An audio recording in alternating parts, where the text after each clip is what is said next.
महाराजा रंजीत सिंह एक ऐसा नाम जो भारतीय इतिहास में गुराता है, जो अपने समय के महान योद्धा और नेता थे, जो साहस, दूरदृष्टि और अतुट साहस का प्रतीक है।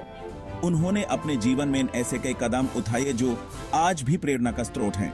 एक ऐसे समय में जब हर तरफ अफरा तफरी थी, भारत के इतिहास में एक नया अध्याय लिखने के लिए वो एक बने हुए पंजाब के पीछे से उभरकर एक शक्तिशाली साम्राज्य बनाने में सफल रहे। उन्होंने पंजाब को एकीकृत किया और एक मजबूत राजनीतिक और सामाजिक ढांचा तैयार किया। उनकी कहानी सिर्फ विजय और शक्ति की नहीं है, बल्कि एक ऐसे नेता की भी है जो अपने लोगों के लिए जीता था, बल्कि एकता, धार्मिक सद्भावना और आश्चर्यजनक नेतृत्व की भी है। उन्होंने हमेशा अपने राज्य में शांति और समृद्धि को प्राथमिकता दी। 19वीं सदी के शुरू में 4 दशकों से भी ज्यादा समय तक चले रंजीत सिंह के शासन ने सिख साम्राज्य को अपने चरम पर पहुंचते देखा। उन्होंने अपने साम्राज्य को इतना मजबूत बनाया कि दुश्मन भी उनका सम्मान करते थे। वो सिर्फ एक राजा नहीं थे, वो एक ऐसे नेता थे जो अपने लोगों के दिलों में बसते थे।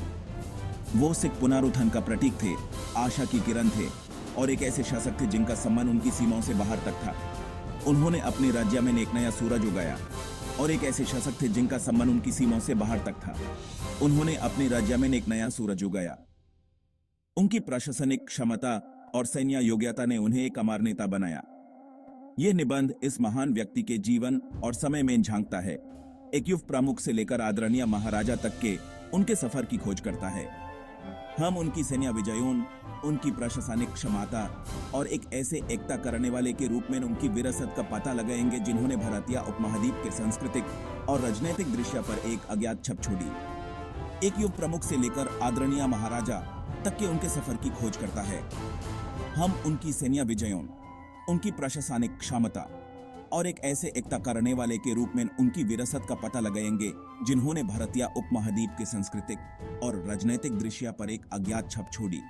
उन्होंने अपने जीवन में कई ऐसे कदम उठाए जो आज भी प्रेरणा का स्रोत हैं, और एक ऐसे एकता करने वाले के रूप में उनकी विरासत का पता लगाएंगे जिन्होंने भारतीय उपमहाद्वीप के सांस्कृतिक और राजनीतिक दृश्य पर एक अज्ञात छप छोड़ी। उन्होंने अपने जीवन में कई ऐसे कदम उठाए जो आज भी प्रेरणा का स्रोत हैं।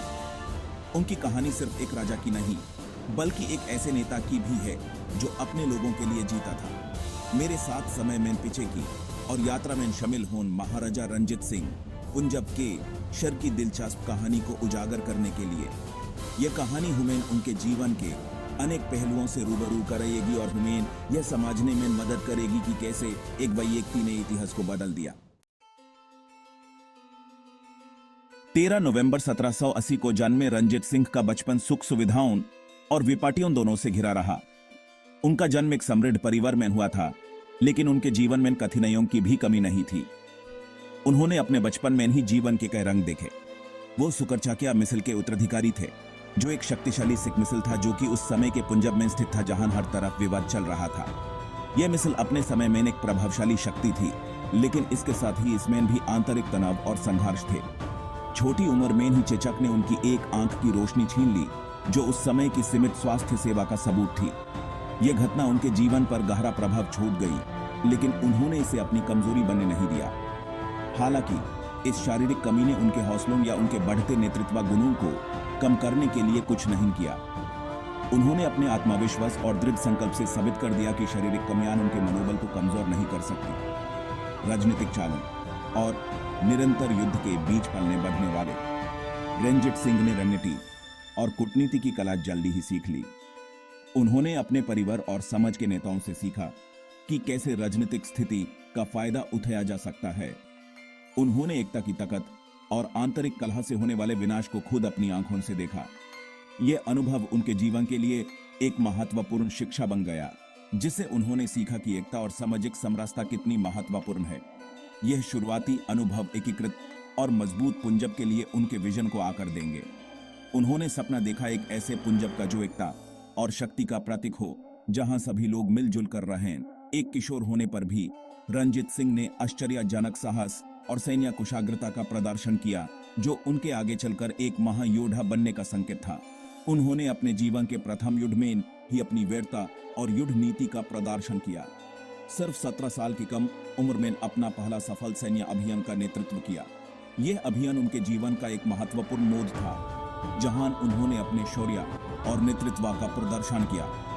इस शुरुआती विजय ने तख्त के लिए उनके तेज उदय की शुरुआत की। यह विजय उनके लिए एक प्रेरणा का स्रोत बनी, जिसे उन्होंने अपने आगे के युद्धों में और भी ज्यादा उत्साह और दृढ़ता से भाग लिया।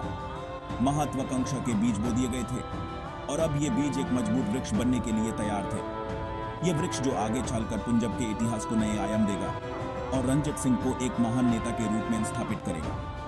युवा शेर दहाड़ने के लिए तैयार था और उसकी यह दहाड़ पूरे पंजाब में सुनाई देने लगी। 18वीं शताब्दी के अंत में पंजाब अनेक मिसल्स या सिख संघों में बंटा हुआ था, जो अक्सर कटु प्रतिद्वंद्विता में लिप्त रहते थे। रणजीत सिंह ने इस विभाजन की अंतर्निहित कमजोरी को पहचाना, यह समझते हुए कि एकजुट पंजाब ज्यादा मजबूत और समृद्ध होगा। सत्ता में उनका उदय तेज और रणनीतिक था। सैन्य कौशल और चतुर कूटनीति के संयोजन के माध्यम से उन्होंने अपने शक्ति के आधार को मजबूत करना शुरू कर दिया। उन्होंने रणनीतिक रूप से गठबंधन बनाए, अपने विरोधियों को वश में किया और धीरे धीरे युद्धरत मिसल्स को अपने नियंत्रण में ले लिया। 1799 में 19 वर्ष की कम उम्र में रणजीत सिंह ने लाहौर पर कब्जा कर लिया, जो एक रणनीतिक रूप से महत्वपूर्ण शहर और मुगल साम्राज्य की पूर्व राजधानी थी। इस जीत ने उन्हें पंजाब में प्रमुख शक्ति के रूप में स्थापित कर दिया और एकीकरण के लिए उनकी खोज में एक महत्वपूर्ण मोड़ को चिह्नित किया। उनके शासन ने उस क्षेत्र में सापेक्ष शांति और स्थिरता के युग की शुरुआत की, जो लंबे समय से संघर्ष से ग्रस्त था। लगातार युद्ध से थके हुए लोग एक मजबूत और एकीकृत नेता की संभावना का स्वागत करते थे। सेक्शन 4, तलवार और ढल, सैनिक पराक्रम और रणनीतिक गठबंधन। रणजीत सिंह का शासन प्रभावशाली सैन्य उपलब्धियों द्वारा चित्रांकित था। उनका यह साम्राज्य न सिर्फ अपनी सेना की शक्ति से, बल्कि उनकी रणनीतिक सोच से भी प्रभावित था। वो समझते थे कि अपने नए एकीकृत राज्य की रक्षा करने और अपनी सीमाओं का विस्तार करने के लिए एक मजबूत सेना आवश्यक थी। उन्होंने अपनी सेना को न केवल संख्या में बल्कि गुणवत्ता में भी बढ़ाया। उन्होंने अपनी सेना का आधुनिकीकरण किया, यूरोपीय सैन्य प्रशिक्षण और हथियारों को शामिल करते हुए अपने सिख योद्धाओं के शौर्य और कौशल को बरकरार रखा। यह एक ऐसा युग था जब सेना को नए नए हथियार और युद्ध नीतियों से प्रशिक्षित किया गया। इस शक्तिशाली संयोजन ने उनकी सेना को युद्ध के मैदान में एक दुर्जेय बल बना दिया। उनकी सेना ने कई युद्ध जीते और अपने दुश्मनों को हराने में सफल रही। उनके सैन्य अभियान केवल विजय के ही बारे में नहीं थे, ये अभियान उनकी रणनीतिक सोच और समझदारी का प्रतीक थे। उन्होंने रणनीतिक रूप से अपने साम्राज्य का विस्तार किया, बाहरी खतरों के खिलाफ अपनी सीमाओं को सुरक्षित किया, विशेष रूप से ब्रिटिश ईस्ट इंडिया कंपनी की बढ़ती महत्वाकांक्षाओं से। उन्होंने अपने साम्राज्य को मजबूती से स्थापित किया और अपने दुश्मनों को दूर रखा। अंग्रेजों की बढ़ती ताकत को पहचानते हुए रणजीत सिंह ने उनके साथ एक सतर्क संबंध बनाए रखा। यह संबंध उनकी रणनीतिक सोच और समझदारी का प्रतीक थे।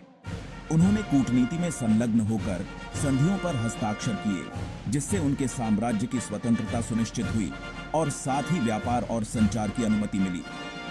ये संधियां उनके साम्राज्य के लिए अत्यंत महत्वपूर्ण थी। चतुर कूटनीति के साथ सैन्य शक्ति को संतुलित करने की उनकी क्षमता उनकी राजनीतिक कुशाग्रता का प्रमाण थी। उन्होंने अपने साम्राज्य को मजबूती से स्थापित किया और अपने दुश्मनों को दूर रखा। वह समझते थे कि एक शासक की असली कसौटी केवल युद्ध जीतने में नहीं है, बल्कि अपने लोगों के लिए शांति और समृद्धि सुनिश्चित करने में है। उन्होंने अपने प्रजा के लिए शांति और समृद्धि का माहौल बनाया, जो उनकी सही सफलता थी। सेक्शन 5, युद्ध के मैदान के पार, सुधर और एक राजा का विकास। महाराजा रणजीत सिंह सिर्फ एक कुशल सैन्य कमांडर नहीं थे, वह एक बुद्धिमान और उदार शासक भी थे।